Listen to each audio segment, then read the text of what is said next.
Bees are important not for the honey they produce, but rather that they're responsible for about 1 in every 3 bites of food we eat. And so if we want to continue to produce fruits and vegetables in industrialized countries, we need to have a viable and sustainable pollination service. And that pollination service is largely serviced by the honeybee industry. Well, I think it's really important to differentiate between colony mortality and colony losses. And so we've experienced about a 30% loss every winter for the last 7 winters in the United States.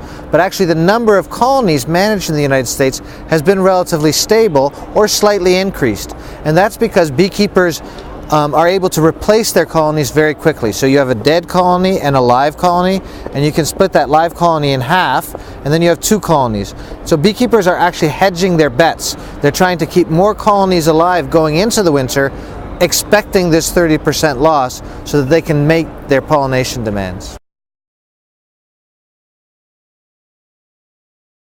So the increase in mortality is really a puzzle, and we know that it involves varroa mite. So we're thinking it's a lot like what causes heart disease and what causes this increase in heart disease. Well, we know that it's varroa mite, which is this parasitic mite. We know it's poor nutrition, and there's increasing evidence that more and more land in the Midwest, where a lot of the colonies go for in their summer pastures, is being plowed under by corn and soybean.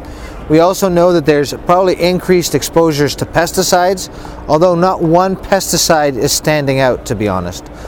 So we think it's a multifactorial process. Of course, the droughts don't help situations because the droughts concentrate the issue. You have less forage for the bees, you may have increased pesticide exposure, and it also becomes increasingly challenging for the beekeepers to treat for varroa mite in a timely way. Because it's a multi-pronged problem, we have to have a multi-pronged solution.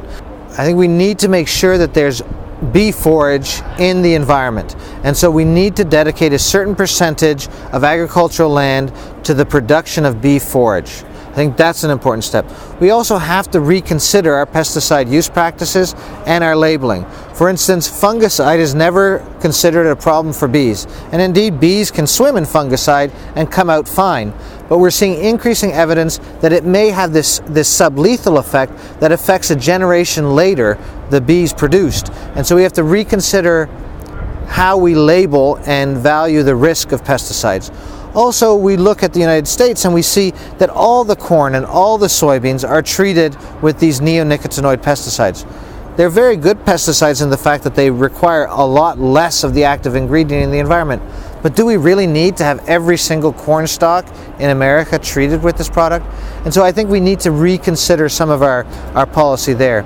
I also think we have to make sure that beekeeping is an economically viable product. And so we're really having a problem. It's pretty clear that when beekeepers are making money, there are enough colonies to support the pollination demands in the country.